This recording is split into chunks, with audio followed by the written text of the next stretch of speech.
بسم الله الرحمن الرحيم. سبح لله ما في السماوات والأرض وهو العزيز الحكيم. له ملك السماوات والأرض يحيي ويميت وهو على كل شيء قدير. هو الأول والآخر والظاهر والباطن وهو بكل شيء عليم. هو الذي خلق السماوات والأرض في 6 أيام ثم استوى على العرش. يعلم ما يلج في الأرض وما يخرج منها وما ينزل من السماء وما يعرج فيها، وهو معكم أينما كنتم والله بما تعملون بصير. له ملك السماوات والأرض وإلى الله ترجع الأمور. يولج الليل في النهار ويولج النهار في الليل وهو عليم بذات الصدور. آمنوا بالله ورسوله وأنفقوا مما جعلكم مستخلفين فيه، فالذين آمنوا منكم وأنفقوا لهم أجر كبير. وما لكم لا تؤمنون بالله والرسول يدعوكم لتؤمنوا بربكم وقد أخذ ميثاقكم إن كنتم مؤمنين. هو الذي ينزل على عبده آيات بينات ليخرجكم من الظلمات إلى النور وإن الله بكم لرءوف رحيم. وما لكم ألا تنفقوا في سبيل الله ولله ميراث السماوات والأرض. لا يستوي منكم من أنفق من قبل الفتح وقاتل، أولئك أعظم درجة من الذين أنفقوا من بعد وقاتلوا، وكلا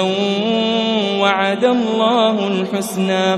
والله بما تعملون خبير. من ذا الذي يقرض الله قرضا حسنا فيضاعفه له وله أجر كريم. يوم ترى المؤمنين والمؤمنات يسعى نورهم بين أيديهم وبأيمانهم بشراكم اليوم جنات تجري من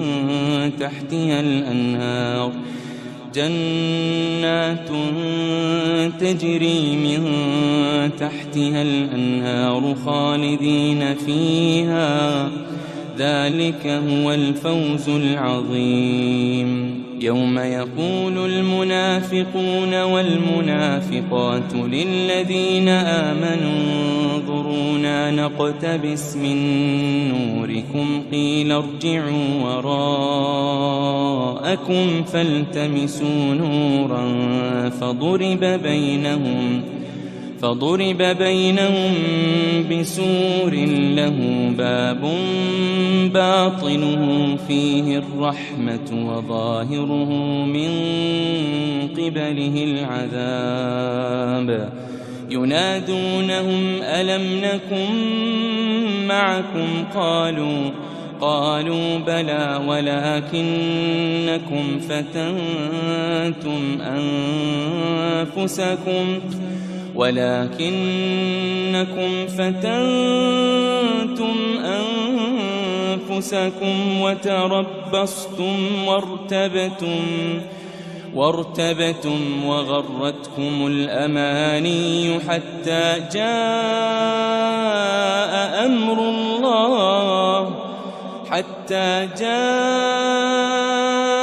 أمر الله وغركم بالله الغرور. فاليوم لا يؤخذ منكم فدية ولا من الذين كفروا، مأواكم النار هي مولاكم وبئس المصير. مأواكم النار هي مولاكم وبئس المصير. ألم يأن للذين آمنوا أن تخشع قلوبهم لذكر الله وما نزل من الحق ولا يكونوا كالذين أوتوا الكتاب من قبل فطال عليهم الأمد فقست قلوبهم وكثير منهم فاسقون. اعلموا أن الله يحيي الأرض بعد موتها قد بينا لكم الآيات لعلكم تعقلون. إن المصدقين والمصدقات وأقرضوا الله قرضا حسنا يضاعف لهم ولهم أجر كريم. والذين آمنوا بالله ورسله أولئك هم الصديقون والشهداء عند ربهم لهم أجرهم ونورهم. والذين كفروا وكذبوا بآياتنا أولئك أصحاب الجحيم. اعلموا أنما الحياة الدنيا لعب ولهو وزينة وتفاخر بينكم وتكاثر في الأموال والأولاد كمثل غيث أعجب الكفار نباته ثم يهيج فتراه مصفرا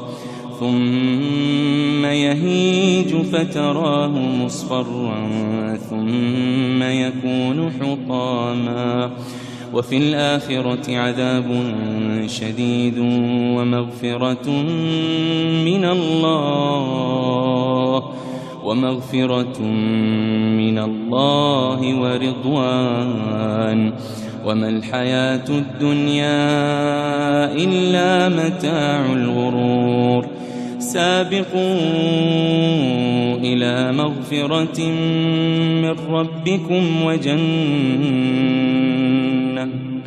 وجنة عرضها كعرض السماء والأرض. سابقوا إلى مغفرة من ربكم وجنة عرضها كعرض السماء والأرض أعدت للذين آمنوا بالله ورسله. ذلك فضل الله يؤتيه من يشاء والله ذو الفضل العظيم. ما أصاب من مصيبة في الأرض ولا في أنفسكم إلا في كتاب من قبل أن نبرأها إن ذلك على الله يسير لكي لا تأسوا على ما فاتكم ولا تفرحوا بما آتاكم والله لا يحب كل مختال فخور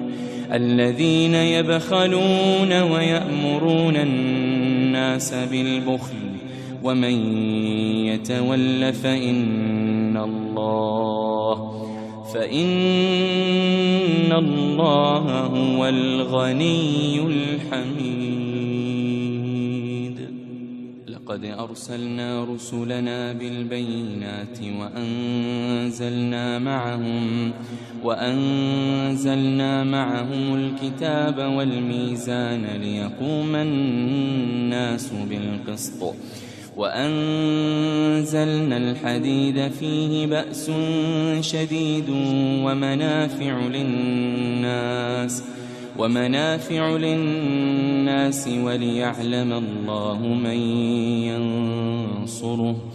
وليعلم الله من ينصره ورسله بالغيب إن الله قوي عزيز. ولقد أرسلنا نوحا وإبراهيم وجعلنا في ذريتهما النبوة والكتاب فمنهم مهتد وكثير منهم فاسقون ثم قفينا على آثارهم برسلنا وقفينا بعيسى ابن مريم وآتيناه الإنجيل وجعلنا في قلوب الذين اتبعوه رأفة ورحمة ورهبانية ابتدعوها ما كتبناها عليهم إلا ابتغاء رضوان الله فما رعوها حق رعايتها فآتينا الذين آمنوا منهم أجرهم وكثير منهم فاسقون. يا أيها الذين آمنوا اتقوا الله وآمنوا برسوله يؤتكم كفلين من رحمته ويجعل لكم نورا تمشون به ويغفر لكم والله غفور رحيم. يا أيها الذين آمنوا اتقوا الله وآمنوا برسوله يؤتكم كفلين من رحمته ويجعل لكم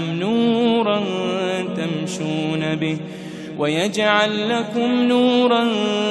تمشون به ويغفر لكم والله غفور رحيم. لئلا يعلم أهل الكتاب ألا يقدرون على شيء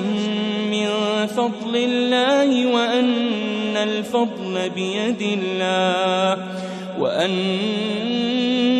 الفضل بيد الله يؤتيه من يشاء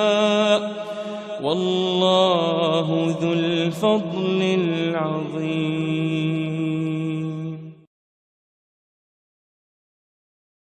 سبح لله ما في السماوات وما في الأرض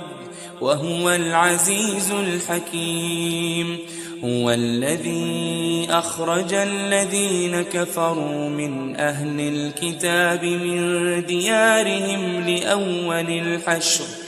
ما ظننتم أن يخرجوا وظنوا أنهم مانعتهم حصونهم من الله فأتاهم الله من حيث لم يحتسبوا وقذف في قلوبهم الرعب يخربون بيوتهم بأيديهم وأيدي المؤمنين فاعتبروا يا أولي الأبصار ولولا أن كتب الله عليهم الجلاء لعذبهم في الدنيا ولهم في الآخرة عذاب النار ذلك بأنهم شاقوا الله ورسوله ومن يشاق الله فإن الله شديد العقاب ما قطعتم من لينة أو تركتموها قائمة على أصولها فبإذن الله وليخزي الفاسقين وما أفاء الله على رسوله منهم فما أوجفتم عليه من خيل ولا ركاب ولكن الله يسلط رسله على من يشاء والله على كل شيء قدير ما أفاء الله على رسوله من أهل القرى فلله وللرسول ولذي القربى واليتامى والمساكين وابن السبيل كي لا يكون دولة بين الأغنياء منكم وما آتاكم الرسول فخذوه وما نهاكم عنه فانتهوا واتقوا الله إن الله شديد العقاب للفقراء المهاجرين الذين أخرجوا من ديارهم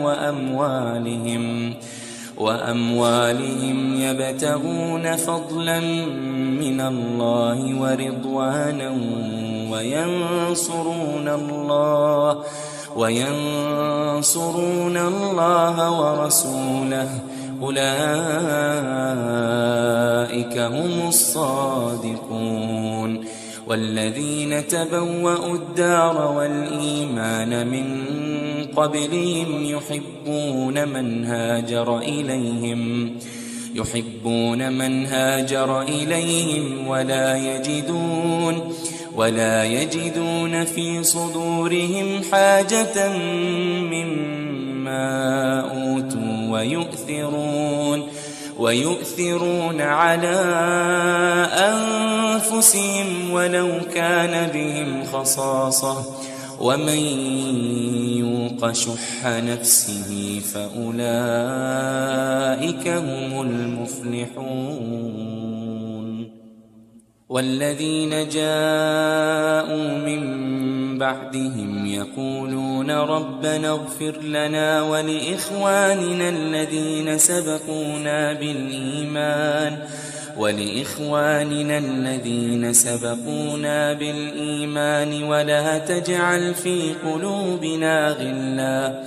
ولا تجعل في قلوبنا غلا للذين آمنوا ربنا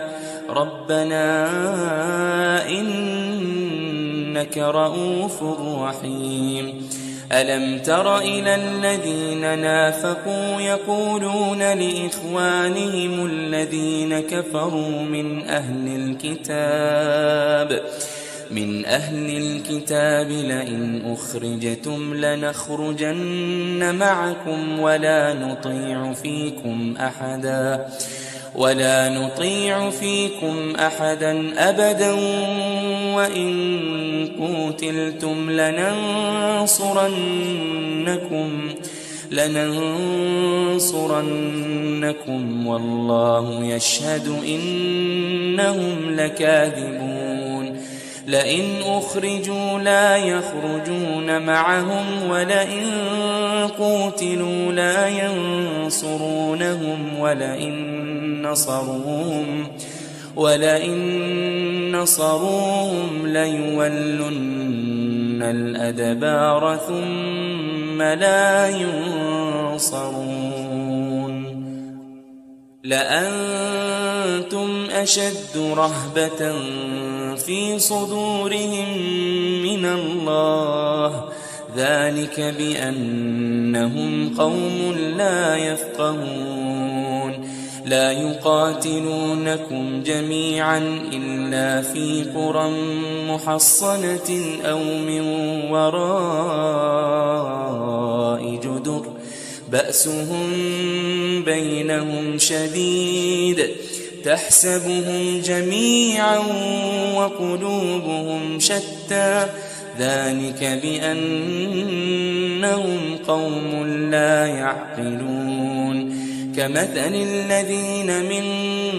قبلهم قريبا ذاقوا وبال أمرهم ولهم عذاب أليم كمثل الشيطان إذ قال للإنسان اكفر فلما كفر قال إني بريء منك إني أخاف الله رب العالمين فكان عاقبتهما أنهما في النار خالدين فيها وذلك جزاء الظالمين يا أيها الذين آمنوا اتقوا الله ولتنظر نفس ما قدمت لغد واتقوا الله إن الله خبير بما تعملون ولا تكونوا كالذين نسوا الله فأنساهم أنفسهم أولئك هم الفاسقون لا يستوي أصحاب النار وأصحاب الجنة هم الفائزون لو أنزلنا هذا القرآن على جبل لرأيته خاشعا متصدعا من خشية الله وتلك الأمثال نضربها للناس لعلهم يتفكرون هو الله الذي لا إله إلا هو عالم الغيب والشهادة هو الرحمن الرحيم هو الله الذي لا إله إلا هو الملك القدوس السلام المؤمن المهيمن العزيز الجبار المتكبر سبحان الله عما يشركون هو الله الخالق البارئ المصور له الأسماء الحسنى يسبح له ما في السماوات والأرض وهو العزيز الحكيم قد أفلح المؤمنون الذين هم في صلاتهم خاشعون والذين هم عن اللغو معرضون والذين هم للزكاة فاعلون والذين هم لفروجهم حافظون إلا على أزواجهم أو ما ملكت أيمانهم فإنهم غير ملومين فمن ابتغى وراء ذلك فأولئك هم العادون والذين هم لأماناتهم وعهدهم راعون والذين هم على صلواتهم يحافظون أولئك هم الوارثون الذين يرثون الفردوس هم فيها خالدون ولقد خلقنا الإنسان من سلالة من طين ثم جعلناه نطفة في قرار مكين ثم خلقنا النطفة علقة فخلقنا العلقة مضغة فخلقنا المضغة عظاما فكسونا العظام لحما ثم أنشأناه خلقا آخر فتبارك الله أحسن الخالقين ثم إنكم بعد ذلك لميتون ثم إنكم يوم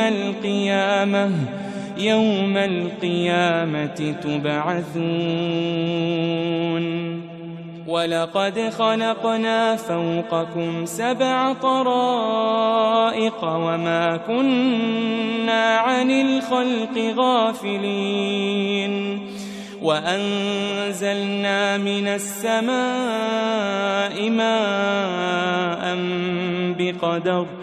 بقدر فأسكناه في الأرض وإنا على ذهاب به لقادرون فأنشأنا لكم به جنات من نخيل وأعناب لكم فيها فواكه كثيرة ومنها تأكلون وشجرة تخرج من طور سيناء تنبت بالدهن وصبغ للآكلين وإن لكم في الأنعام لعبرة نسقيكم مما في بطونها ولكم فيها منافع كثيرة ومنها تأكلون وعليها وعلى الفلك تحملون ولقد أرسلنا نوحا إلى قومه فقال يا قوم اعبدوا الله ما لكم من إله غيره أفلا تتقون فقال الملأ الذين كفروا من قومه ما هذا إلا بشر مثلكم يريد أن يتفضل عليكم ولو شاء الله لأنزل ملائكة ما سمعنا بهذا في آبائنا الأولين إن هو إلا رجل به جنة فتربصوا به حتى حين قال رب انصرني بما كذبون فأوحينا إليه أن اصنع الفلك بأعيننا ووحينا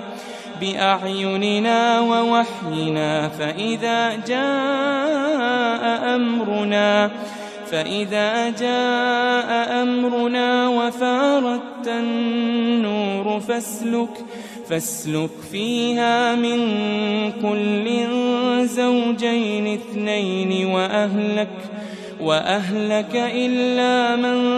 سبق عليه القول منهم ولا تخاطبني في الذين ظلموا إنهم مغرقون فإذا استويت أنت ومن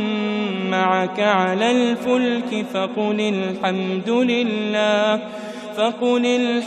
لله الذي نجانا من القوم الظالمين وقل رب أنزلني منزلا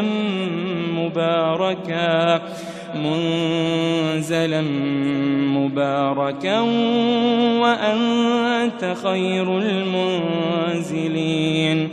إن في ذلك لآيات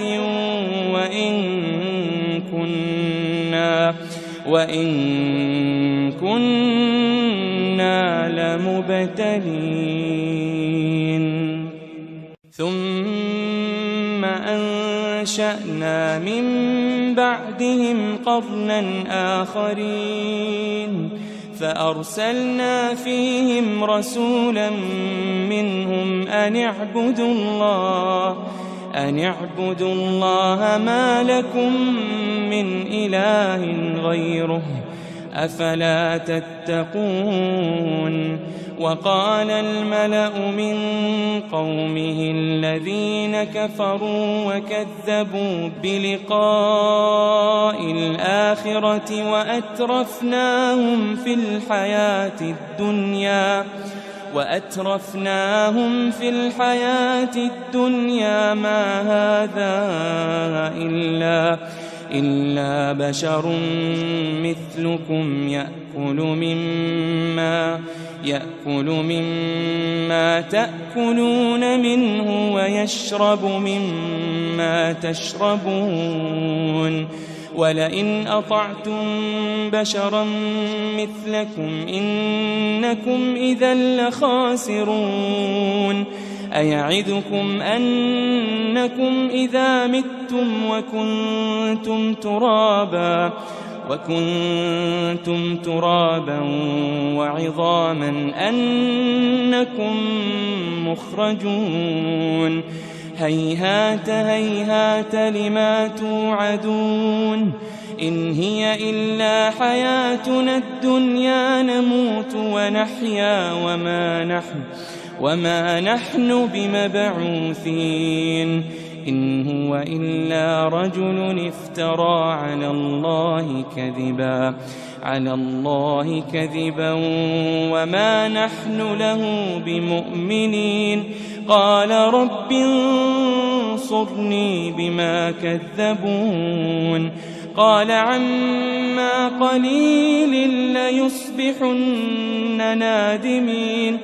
فأخذتهم الصيحة بالحق فجعلناهم غثاء فبعدا للقوم الظالمين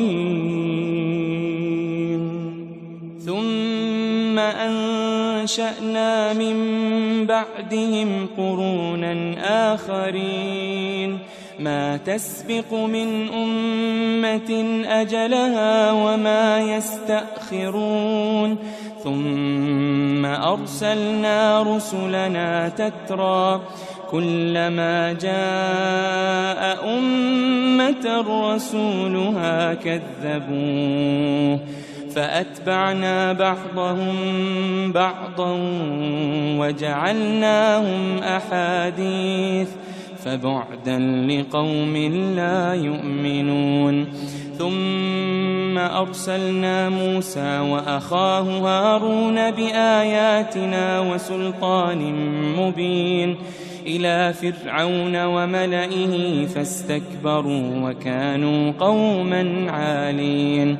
فقالوا أنؤمن لبشرين مثلنا وقومهما لنا عابدون فكذبوهما فكانوا من المهلكين ولقد آتينا موسى الكتاب لعلهم يهتدون وجعلنا ابن مريم وأمه آية وآويناهما إلى ربوة ذات قرار ومعين يا أيها الرسل كلوا من الطيبات واعملوا صالحا إني بما تعملون عليم وإن هذه أمتكم أمة واحدة وأنا ربكم فاتقون فتقطعوا أمرهم بينهم زبرا كل حزب بما لديهم فرحون فذرهم في غمرتهم حتى حين أيحسبون أن ما نمدهم به من مال وبنين نسارع لهم في الخيرات بل لا يشعرون إن الذين هم من خشية ربهم مشفقون والذين هم بآيات ربهم يؤمنون والذين هم بربهم لا يشركون والذين يؤتون ما آتوا وقلوبهم وجلة أنهم إلى ربهم راجعون أولئك يسارعون في الخيرات وهم لها سابقون ولا نكلف نفسا إلا وسعها ولدينا كتاب ينطق بالحق وهم لا يظلمون بل قلوبهم في غمرة من هذا ولهم أعمال من دون ذلك هم لها عاملون حتى إذا أخذنا مترفيهم بالعذاب إذا هم يجأرون لا تجأروا اليوم إنكم منا لا تنصرون قد كانت آياتي تتلى عليكم فكنتم على أعقابكم تنكصون مستكبرين به سامرا تهجرون أفلم يدبروا القول أم جاءهم ما لم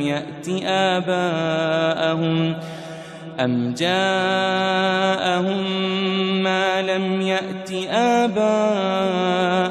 الأولين أم لم يعرفوا رسولهم فهم له منكرون أم يقولون به جنة بل جاءهم بالحق وأكثرهم للحق كارهون ولو اتبع الحق أهواءهم لفسدت السماوات والأرض ومن فيهن بل أتيناهم بذكرهم فهم عن ذكرهم معرضون أم تسألهم خرجا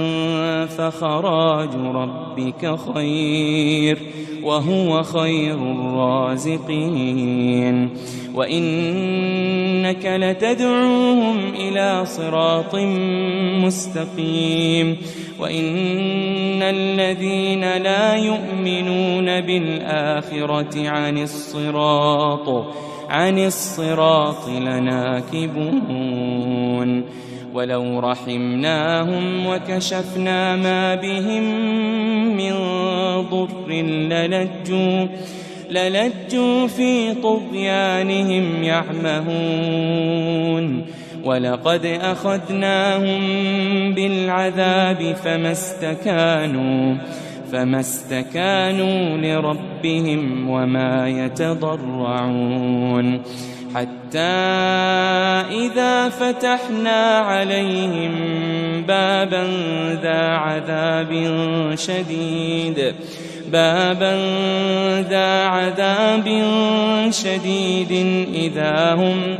إذا هم فيه مبلسون حتى إذا فتحنا عليهم بابا ذا عذاب شديد إذا هم فيه مبلسون وهو الذي أنشأ لكم السمع والأبصار والأفئدة قليلا ما تشكرون وهو الذي ذرأكم في الأرض وإليه تحشرون وهو الذي يحيي ويميت وله اختلاف الليل والنهار أفلا تعقلون بل قالوا مثل ما قال الأولون قالوا أإذا متنا وكنا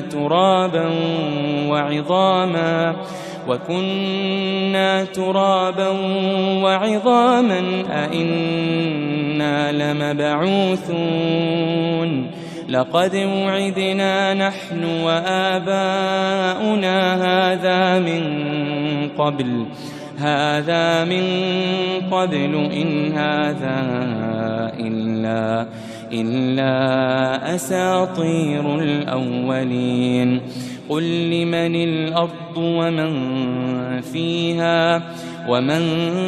فيها إن كنتم تعلمون سيقولون لله قل أفلا تذكرون قل من رب السماوات السبع ورب العرش العظيم سيقولون لله قل أفلا تتقون قل من بيده ملكوت كل شيء وهو يجير ولا يجار عليه إن كنتم تعلمون سيقولون لله قل فأنا تسحرون بل أتيناهم بالحق وإنهم لكاذبون ما اتخذ الله من ولد وما كان معه من إله إذا لذهب كل إله بما خلق ولعلى بعضهم على بعض سبحان الله عما يصفون عالم الغيب والشهادة فتعالى عما يشركون قل رب إما تريني ما يوعدون رب فلا تجعلني في القوم الظالمين وإنا على أن نريك ما نعدهم لقادرون ادفع بالتي هي أحسن السيئة نحن أعلم بما يصفون وقل رب أعوذ بك من همزات الشياطين وأعوذ بك رب أن يحضرون حتى إذا جاء أحدهم الموت قال رب ارجعون لعلي أعمل صالحا فيما تركت كلا إنها كلمة هو قائلها ومن ورائهم برزخ إلى يوم يبعثون فإذا نفخ في الصور فلا أنساب بينهم يومئذ ولا يتساءلون فمن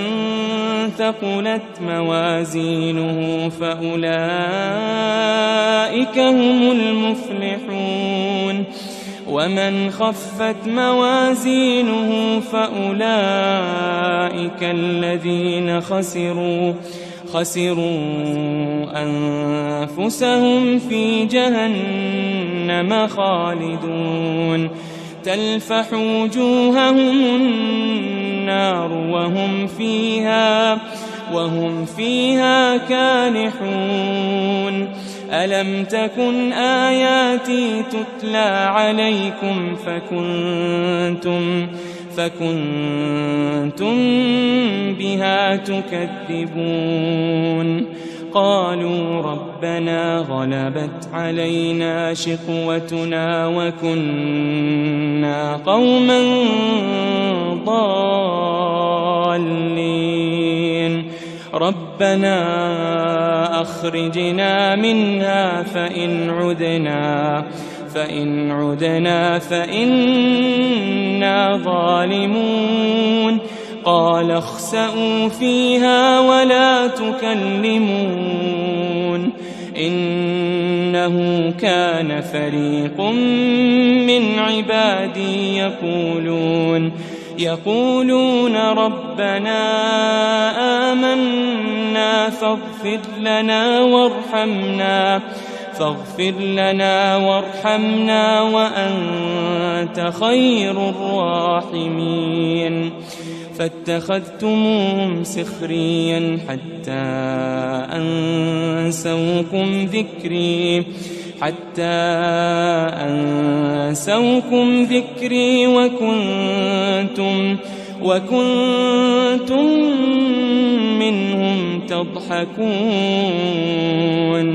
وكنتم منهم تضحكون إني جزيتهم اليوم بما صبروا أنهم هم الفائزون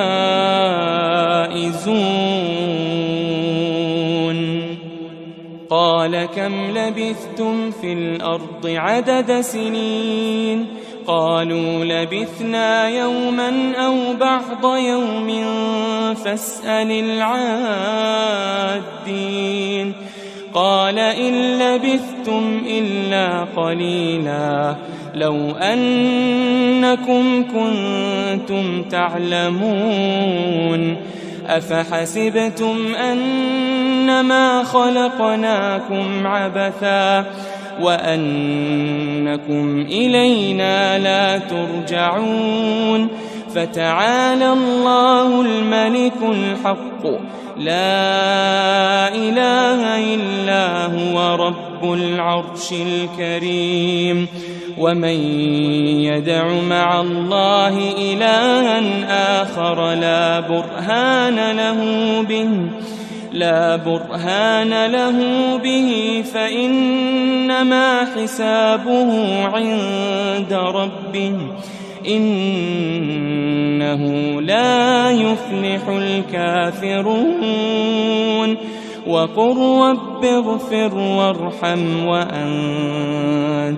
وأنت خير الراحمين تبارك الذي نزل الفرقان على عبده ليكون للعالمين نذيرا الذي له ملك السماوات والأرض ولم يتخذ ولدا ولم يكن له شريك في الملك وخلق كل شيء فقدره تقديرا واتخذوا من دونه آلهة لا يخلقون شيئا وهم يخلقون ولا يملكون لأنفسهم ضرا ولا نفعا ولا يملكون موتا ولا حياة ولا نشورا وقال الذين كفروا إن هذا إلا إفك افتراه وأعانه عليه قوم آخرون فقد جاءوا ظلما وزورا وقالوا أساطير الأولين اكتتبها فهي تملى عليه بكرة وأصيلا قل أنزله الذي يعلم السر في السماوات والأرض إنه كان غفورا رحيما وقالوا ما لهذا الرسول يأكل الطعام ويمشي في الأسواق لولا أنزل عليه ملك فيكون معه نذيرا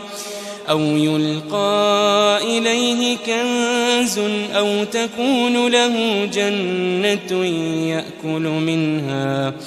وقال الظالمون إن تتبعون إلا رجلا مسحورا انظر كيف ضربوا لك الأمثال فضلوا فلا يستطيعون سبيلا تبارك الذي إن شاء جعل لك خيرا من ذلك جنات تجري من تحتها الأنهار ويجعل لك قصورا بل كذبوا بالساعة وأعتدنا لمن كذب بالساعة سعيرا إذا رأتهم من مكان بعيد سمعوا لها تغيظا وزفيرا وإذا ألقوا منها مكانا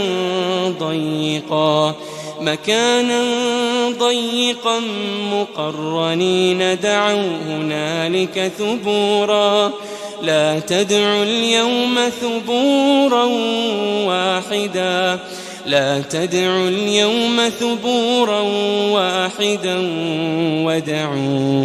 وادعوا ثبورا كثيرا قل أذلك خير أم جنة الخلد التي وعد المتقون كانت لهم جزاء ومصيرا لهم فيها ما يشاءون خالدين كان على ربك وعدا مسئولا ويوم يحشرهم وما يعبدون من دون الله فيقول أأنتم أضللتم عبادي هؤلاء أم هم ضلوا السبيل قالوا سبحانك ما كان ينبغي لنا أن نتخذ من دونك من أولياء ولكن متعتهم وآباءهم حتى نسوا الذكر وكانوا قوما بورا فقد كذبوكم بما تقولون فما تستطيعون صرفا ولا نصرا ومن يظلم منكم نذقه عذابا كبيرا وما أرسلنا قبلك من المرسلين إلا إنهم ليأكلون الطعام ويمشون في الأسواق وجعلنا بعضكم لبعض فتنة أتصبرون وكان ربك بصيرا وقال الذين لا يرجون لقاءنا لولا أنزل علينا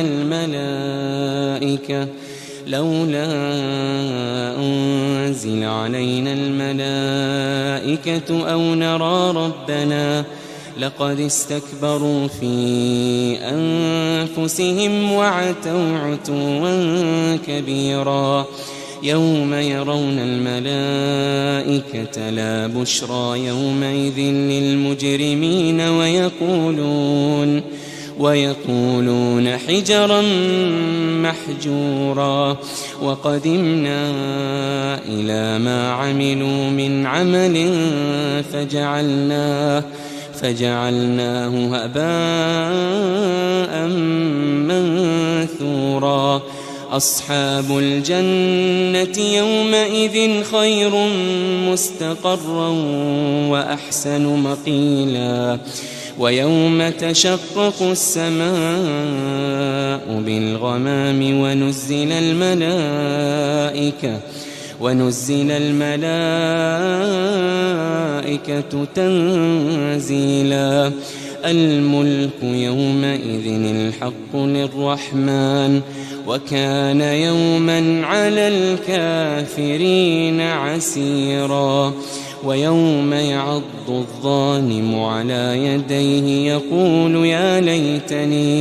يقول يا ليتني اتخذت مع الرسول سبيلا يا ويلتى ليتني لم أتخذ فلانا خليلا لقد أضلني عن الذكر بعد إذ جاءني وكان الشيطان للإنسان خذولا وقال الرسول يا رب إن قوم اتخذوا هذا القرآن مهجورا وكذلك جعلنا لكل نبي عدوا من المجرمين وكفى بربك هاديا ونصيرا وقال الذين كفروا لولا نزل عليه القرآن جملة واحدة كذلك لنثبت به فؤادك ورتلناه ترتيلا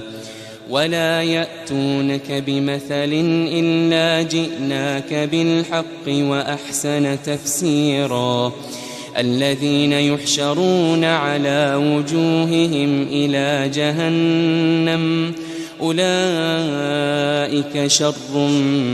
مكانا وأضل سبيلا ولقد آتينا موسى الكتاب وجعلنا معه أخاه هارون وزيرا فقلنا اذهبا إلى القوم الذين كذبوا بآياتنا فدمرناهم تدميرا وقوم نوح لما كذبوا الرسل أغرقناهم وجعلناهم للناس آية وأعتدنا للظالمين عذابا أليما وعادا وثمود وأصحاب الرس وقرونا بين ذلك كثيرا وكلا ضربنا له الأمثال وكلا تبرنا تتبيرا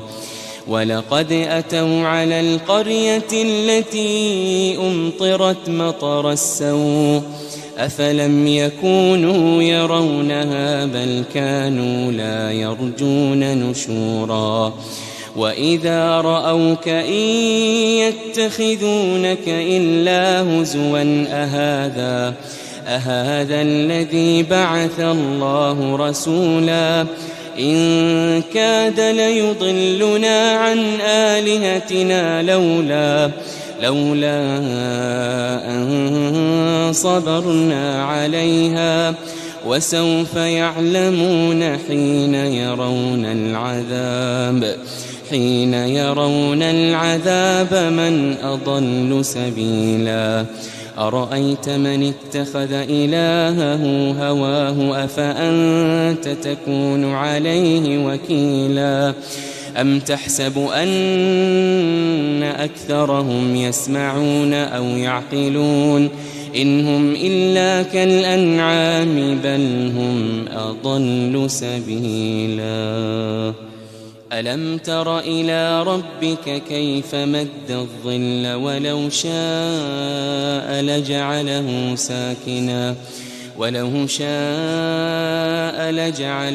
ساكنا ثم جعلنا الشمس عليه دليلا ثم قبضناه إلينا قبضا يسيرا وهو الذي جعل لكم الليل لباسا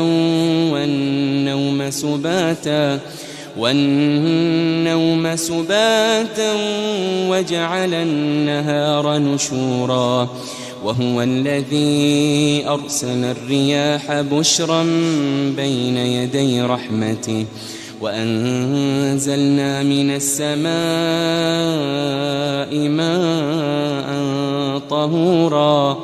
لنحيي به بلدة ميتا ونسقيه مما خلقنا أنعاما وأناسيا كثيرا ولقد صرفناه بينهم ليذكروا فأبى أكثر الناس إلا كفورا ولو شئنا لبعثنا في كل قرية نذيرا فلا تطع الكافرين وجاهدهم به جهادا كبيرا وهو الذي مرج البحرين هذا عذب فرات وهذا ملح أجاج وجعل بينهما برزخا وحجرا محجورا وهو الذي خلق من الماء بشرا فجعله نسبا وصهرا وكان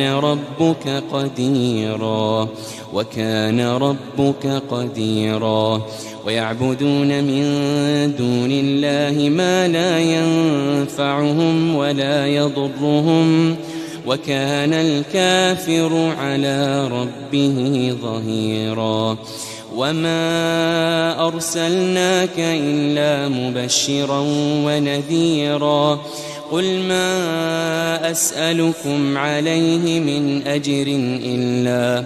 إلا من شاء أن يتخذ إلى ربه سبيلا وتوكل على الحي الذي لا يموت وسبح بحمده وكفى به بذنوب عباده خبيرا الذي خلق السماوات والأرض وما بينهما في 6 أيام ثم استوى على العرش الرحمن فاسأل به خبيرا وإذا قيل لهم اسجدوا للرحمن قالوا وما الرحمن أنسجد لما تأمرنا وزادهم نفورا تبارك الذي جعل في السماء بروجا وجعل فيها سراجا وقمرا منيرا وهو الذي جعل الليل والنهار خلفة لمن أراد أن يذكر أو أراد شكورا وعباد الرحمن الذين يمشون على الأرض هونا وإذا خاطبهم الجاهلون قالوا سلاما والذين يبيتون لربهم سجدا وقياما والذين يقولون ربنا اصرف عنا عذاب جهنم إن عذابها كان غراما إنها ساءت مستقرا ومقاما والذين إذا أنفقوا لم يسرفوا ولم يقتروا وكان بين ذلك قواما والذين لا يدعون مع الله إلها آخر ولا يقتلون النفس التي حرم الله إلا بالحق ولا يزنون ومن يفعل ذلك يلقى أثاما يضاعف له العذاب يوم القيامة ويخلد فيه مهانا إلا من تاب وآمن وعمل عملا صالحا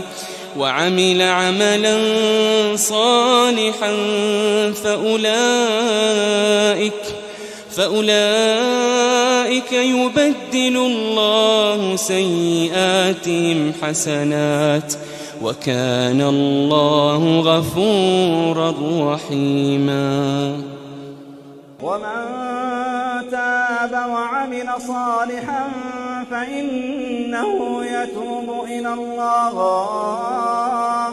فإنه يتوب إلى الله متابا والذين لا يشهدون الزور وإذا مروا باللغو مروا كراما والذين إذا ذكروا بآيات ربهم لم يخروا عليها صما وعميانا والذين يقولون ربنا هب لنا من أزواجنا وذرياتنا قرة أعين وجعلنا للمتقين إماما أولئك يجزون الغرفة بما صبروا ويلقون فيها تحية وسلاما خالدين فيها حسنت مستقرا ومقاما قل ما يعبأ بكم ربي لولا دعاؤكم فقد كذبتم فسوف يكون لزاما. طه ما أنزلنا عليك القرآن لتشقى إلا تذكرة لمن يخشى تنزيلا ممن خلق الأرض والسماوات العلى الرحمن على العرش استوى له ما في السماوات وما في الأرض وما بينهما وما تحت الثرى وإن تجهر بالقول فإنه يعلم السر وأخفى الله لا إله إلا هو له الأسماء الحسنى وهل أتاك حديث موسى إذ رأى نارا فقال لأهلهم كثوا إني آنست نارا لعلي آتيكم منها بقبس أو أجد على النار هدى فلما أتاها نودي يا موسى إني أنا ربك فاخلع نعليك إنك بالواد المقدس طوى وأنا اخترتك فاستمع لما يوحى إنني أنا الله لا إله إلا أنا فاعبدني وأقم الصلاة لذكري إن الساعة آتية أكاد أخفيها لتجزى كل نفس بما تسعى فلا يصدنك عنها من لا يؤمن بها واتبع هواه فتردى وما تلك بيمينك يا موسى قال هي عصاي أتوكأ عليها وأهش بها على غنمي ولي فيها مآرب أخرى قال ألقها يا موسى فألقاها فإذا هي حية تسعى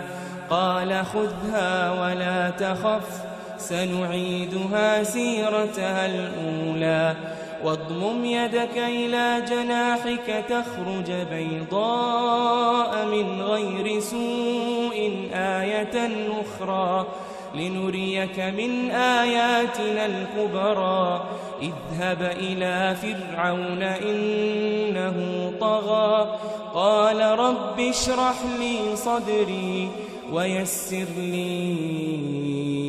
أمري واحلل عقدة من لساني يفقه قولي واجعل لي وزيرا من أهلي هارون أخي أشدد به أزري وأشركه في أمري كي نسبحك كثيرا ونذكرك كثيرا إنك كنت بنا بصيرا قال قد أوتيت سؤلك يا موسى ولقد مننا عليك مرة أخرى إذ أوحينا إلى أمك ما يوحى أن اقذفيه في التابوت فاقذفيه في اليم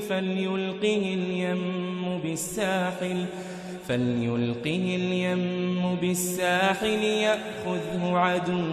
لي وعدو له وألقيت عليك محبة مني ولتصنع على عيني إذ تمشي أختك فتقول هل أدلكم على من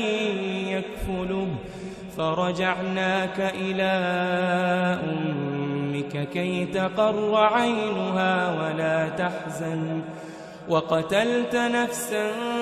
فنجيناك من الغم وفتناك فتونا فلبثت سنين في أهل مدين ثم جئت على قدري يا موسى واصطنعتك لنفسي اذهب أنت وأخوك بآياتي ولا تنيا في ذكري اذهبا إلى فرعون إنه طغى فقولا له قولا لينا لعله يتذكر أو يخشى قالا ربنا إننا نخاف أن يفرط علينا أو أن يطغى قال لا تخافا إنني معكما أسمع وأرى قال لا تخافا إنني معكما أسمع وأرى فأتياه فقولا إنا رسولا ربك فأرسل معنا بني إسرائيل ولا تعذبهم قد جئناك بآية من ربك والسلام على من اتبع الهدى إنا قد أوحي إلينا أن العذاب على من كذب وتولى قال فمن ربكما يا موسى قال ربنا الذي أعطى كل شيء خلقه ثم هدى قال فما بال القرون الأولى قال علمها عند ربي في كتاب لا يضل ربي ولا ينسى الذي جعل لكم الأرض مهدا وسلك لكم فيها سبلا وأنزل من السماء ماء فأخرجنا به أزواجا من نبات شتى كلوا وارعوا أنعامكم إن في ذلك لآيات لأولي النهى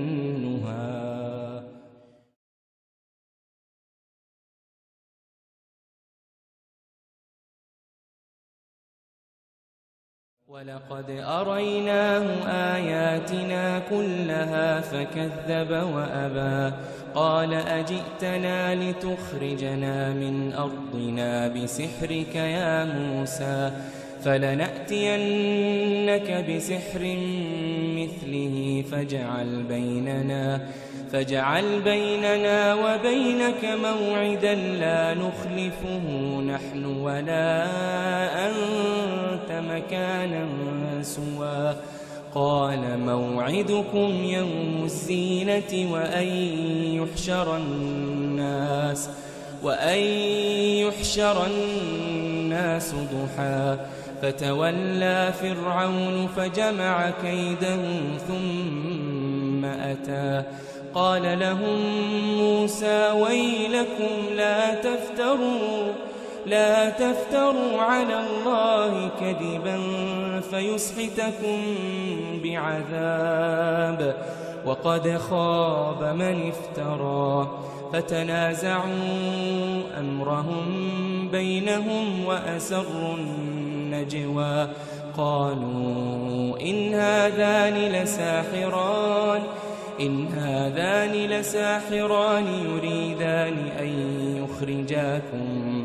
يريدان أن يخرجاكم من أرضكم بسحرهما ويذهبا بطريقتكم المثلى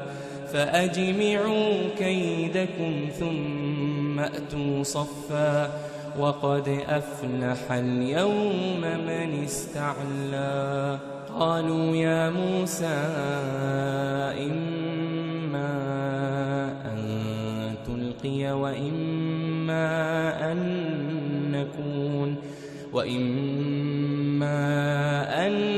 نكون أول من ألقى قال بل ألقوا فإذا حبالهم وعصيهم يخيل إليه من سحرهم أنها تسعى فأوجس في نفسه خيفة موسى قلنا لا تخف إنك أنت الأعلى وألق ما في يمينك تلقف ما صنعوا إنما صنعوا كيد ساحر ولا يفلح الساحر حيث أتى فألقي السحرة سجدا قالوا آمنا برب هارون وموسى قال آمنتم له قبل أن آذن لكم إنه لكبيركم الذي علمكم السحر فلأقطعن أيديكم وأرجلكم من خلاف ولأصلبنكم في جذوع النخل ولتعلمن أينا أشد عذابا وأبقى قالوا لن نؤثرك على ما جاءنا من البينات والذي فطرنا فاقض ما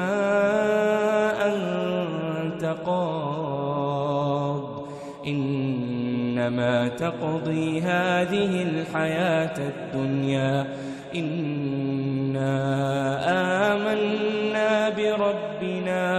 بربنا ليغفر لنا خطايانا وما أكرهتنا عليه من السحر والله خير وأبقى إنه من يأت ربه مجرما فإن له جهنم لا يموت فيها ولا يحيا ومن يأته مؤمنا قد عمل الصالحات فأولئك لهم الدرجات العلا جنات عدن تجري من تحتها الأنهار خالدين فيها وذلك جزاء من تزكى ولقد أوحينا إلى موسى أن أسر بعبادي فاضرب لهم طريقا في البحر يبسا لا تخاف دركا ولا تخشى فأتبعهم فرعون بجنوده فغشيهم من اليم ما غشيهم وأضل فرعون قومه وما هدى يا بني إسرائيل قد أنجيناكم من عدوكم وواعدناكم جانب الطور الأيمن ونزلنا عليكم المن والسلوى كلوا من طيبات ما رزقناكم ولا تطغوا فيه فيحل عليكم غضبي ومن يحلل عليه غضبي فقد هوى وإني لغفار لمن تاب وآمن وعمل صالحا ثم اهتدى وما أعجلك عن قومك يا موسى قال هم أولئك على أثري وعجلت إليك رب لترضى قال فإنا قد فتنا قومك من بعدك وأضلهم السامري فرجع موسى إلى قومه غضبان أسفا قال يا قوم ألم يعدكم ربكم وعدا حسنا أفطال عليكم العهد أم أردتم أن يحل عليكم غضب من ربكم فأخلفتم موعدي قالوا ما أخلفنا موعدك بملكنا ولكننا حملنا أوزارا من زينة القوم فقذفناها فكذلك ألقى السامري فأخرج لهم عجلا جسدا له خوار فقالوا هذا إلهكم وإله موسى فنسي أفلا يرون ألا يرجع إليهم قولا ولا يملك لهم ضرا ولا نفعا ولقد قال لهم هارون من قبل يا قوم إنما فتنتم به وإن ربكم الرحمن فاتبعوني وأطيعوا أمري قالوا لن نبرح عليه عاكفين حتى يرجع إلينا موسى قال يا هارون ما منعك إذ رأيتهم ضلوا ألا تتبعني أفعصيت أمري قال يا ابن أم لا تأخذ بلحيتي ولا برأسي إني خشيت أن تقول فرقت بين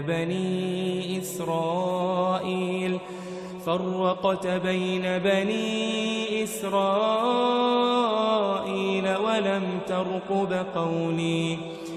قال فما خطبك يا سامري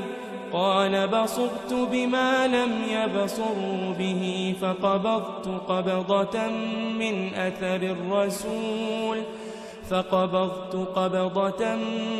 أثر الرسول فنبذتها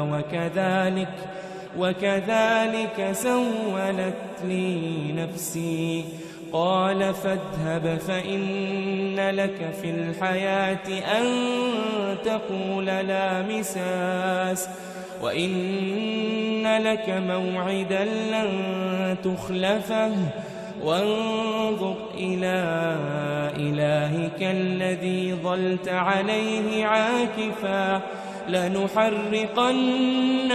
ثم لننسفنه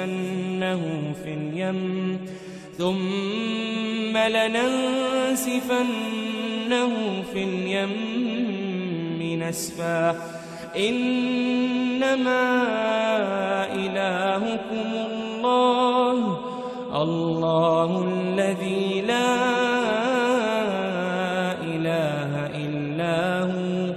وسع كل شيء علما كذلك نقص عليك من أنباء الباء ما قد سبق وقد آتيناك من لدنا ذكرا من أعرض عنه فإنه يحمل يوم القيامة وزرا خالدين فيه وساء لهم يوم القيامة حملا يوم ينفخ في الصور ونحشر المجرمين يومئذ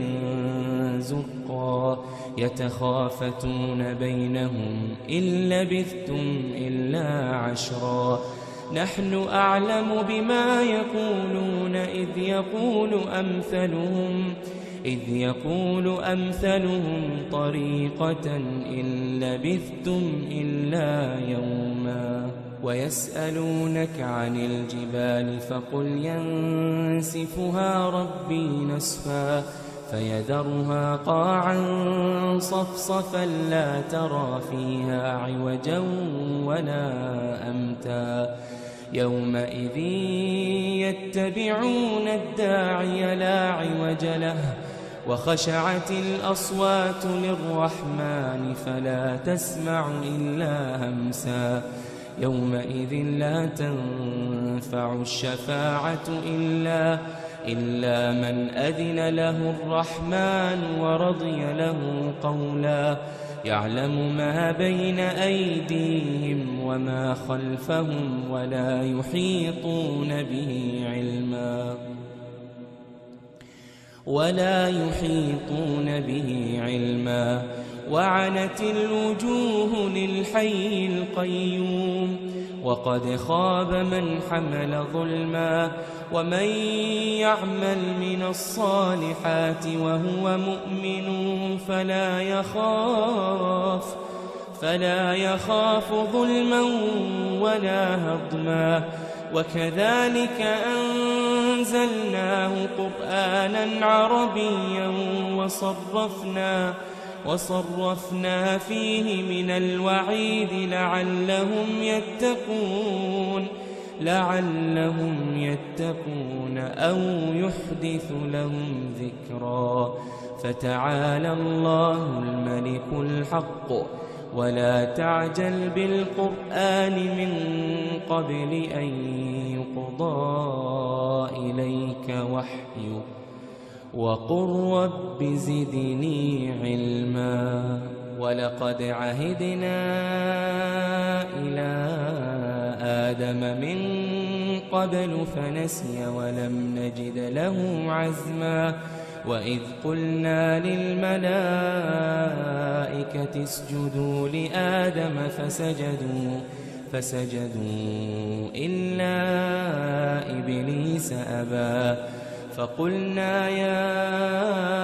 آدم إن هذا عدو لك ولزوجك فلا يخرجنكما من الجنة فتشقى إن لك ألا تجوع فيها ولا تعرى وأنك لا تظمأ فيها ولا تضحى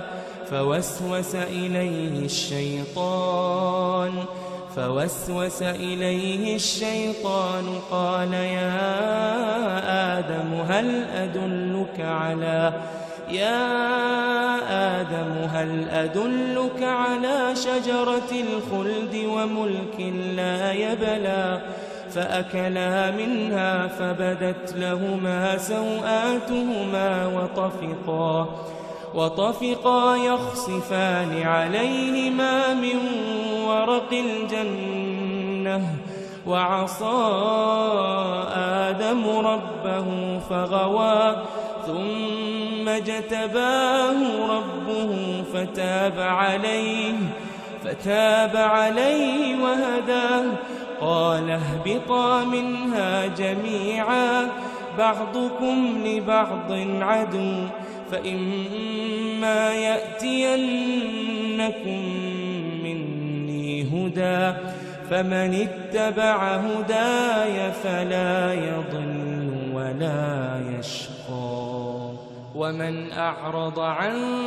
ذكري فإن له معيشة ضنكا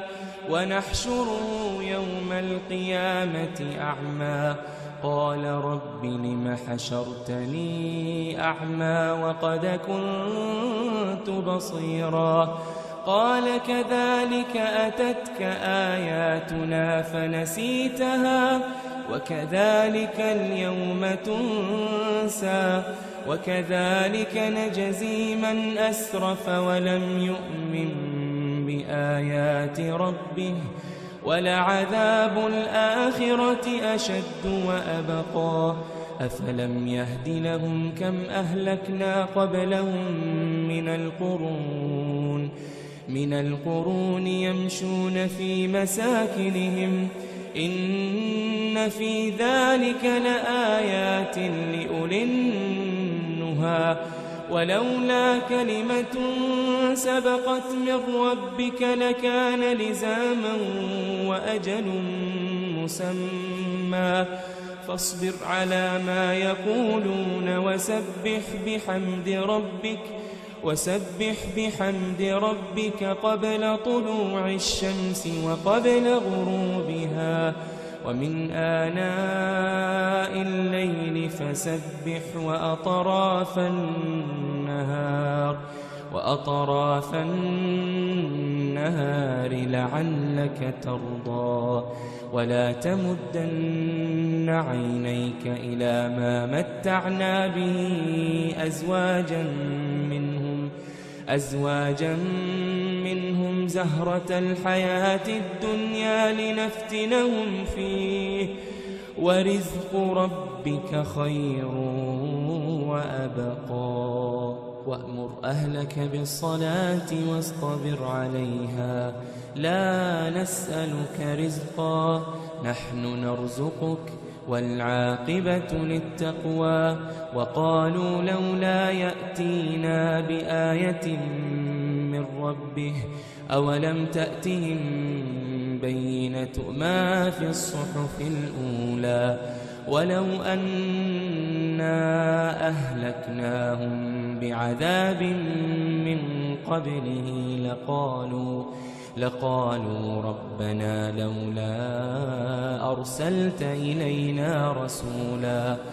ربنا لولا أرسلت إلينا رسولا فنتبع آياتك من قبل أن